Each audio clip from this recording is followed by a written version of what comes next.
మన ప్రభువైన యేసుక్రీస్తు నామములో మీ అందరికీ ప్రేమ వందనాలు. అందరికీ వందనాలు. యవనస్తుల కూడికల గురించి, అలాగే చిన్నపిల్లల కూడికల గురించి, సభల గురించి ఒక చిన్న ప్రకటన మీ ఎదుటి పెడుతున్నాను. ప్రతి సంవత్సరం మనకి ఫిబ్రవరిలో సభలు జరుగుతాయి అని గత సంవత్సరం చెప్పాను, ప్రారంభించాం నాన్నగారి కాలంలోనే. నేను గత సంవత్సరమే ఒక దైవజనుని పిలవాలి అనుకున్నాను. ఆయన హనుమాన్ జంక్షన్ దేవదాస్ అయ్య గారు. ఆయనతో నాకు ఎప్పుడు డైరెక్ట్గా సంబంధం లేదు. గుండంపల్లి జాన్ విక్టర్ పాస్టర్ గారు ఈ సంవత్సరానికి యవనస్తుల కూటాలకని చెప్పి మేము వెళ్ళాము. అయితే డేట్ రాసుకున్నారు, కానీ కూటాలు మేము ప్రారంభించే టైంకి నేను రానని చెప్పారు. చాలా ఇబ్బంది అయిపోయింది.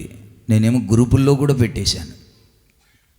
అయితే నిన్న కాక మొన్న రాత్రి దైవజనులే ఫోన్ చేసి, నాకెందుకో దేవుని ఆత్మ నన్ను బలవంతం చేస్తున్నాడు బాబు, నేను మీ దగ్గరికి వస్తున్నానని చెప్పారు.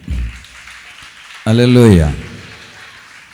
చాలా మంచి దైవజనులు, చాలా సంవత్సరాల పాటు యేసన్న గారు ఆ దైవజనులు కలిసి గొప్ప సేవ చేశారు. ఆంధ్ర, తెలంగాణ, మన భారతదేశ క్రైస్తవ సంఘాలని చాలా ఉజ్జీవింపజేశారు.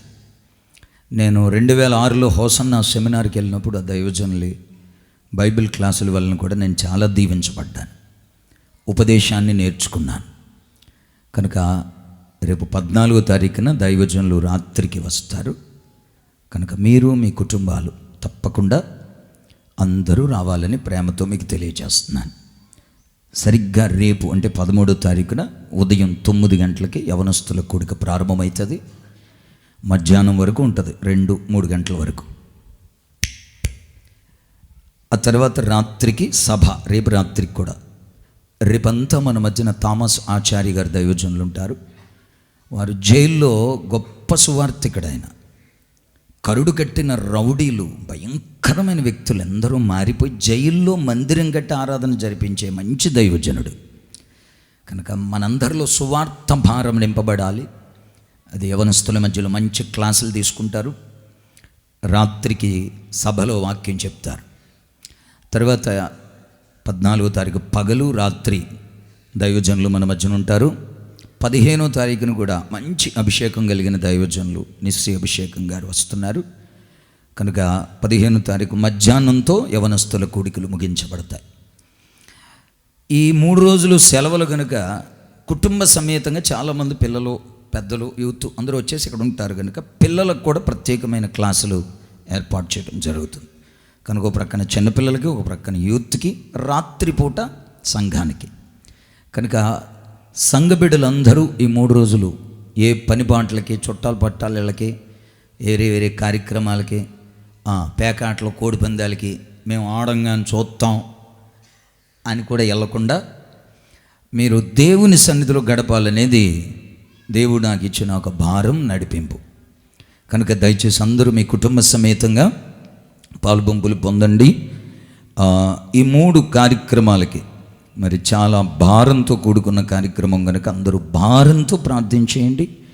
మీ వంతుగా మీ సహాయాన్ని, సహకారాన్ని, పరిచర్యను అందించండి. ఫిబ్రవరిలో ఈ సంవత్సరం ఇక సభలు ఉండవు. అప్పుడు జరిగేవి ఇప్పుడు జరుగుతున్నాయి. ఎందుకంటే దైవజనుల డేట్లు మరి ఇప్పుడే దొరికినాయి మనకి. కనుక ఈ విషయాన్ని గమనించవలసిందిగా ప్రేమతో మీకు తెలియజేస్తున్నాను. మీకు అన్ని విధాల సిద్ధపాట్లు, ఏర్పాట్లు మరి ఆరాధన అయిన తర్వాత మనం చాలా ఇప్పటికీ చేసాం, జరుగుతున్నాయి.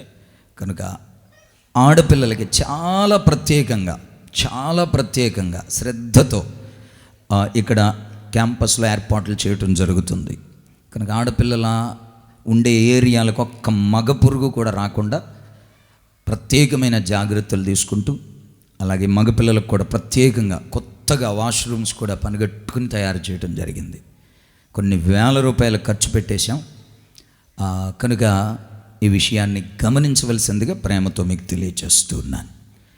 ఇల్లు కట్టుకుంటున్నారు కదా, పునాది వేసేటప్పుడు ఇవ్వాలనుకుంటున్నాను. ఒక మంచి దైవజనుడు 50,000 రూపాయలు నాకు వేస్తే అవి ఇప్పటికే యూత్ మీటింగ్ ఖర్చు అయిపోయాయి.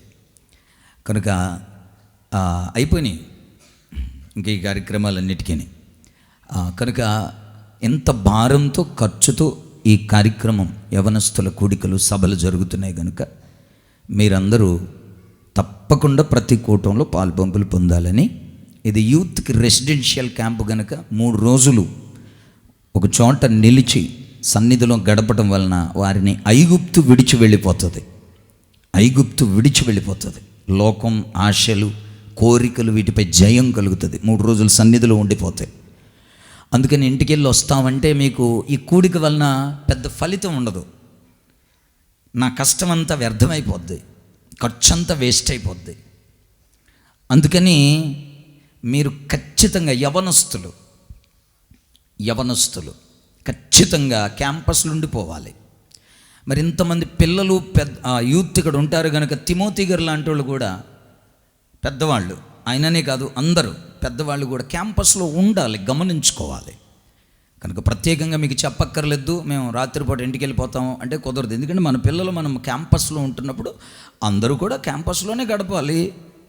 కనుక ఈ విషయాన్ని గమనించి గుర్తించి సిద్ధపడండి.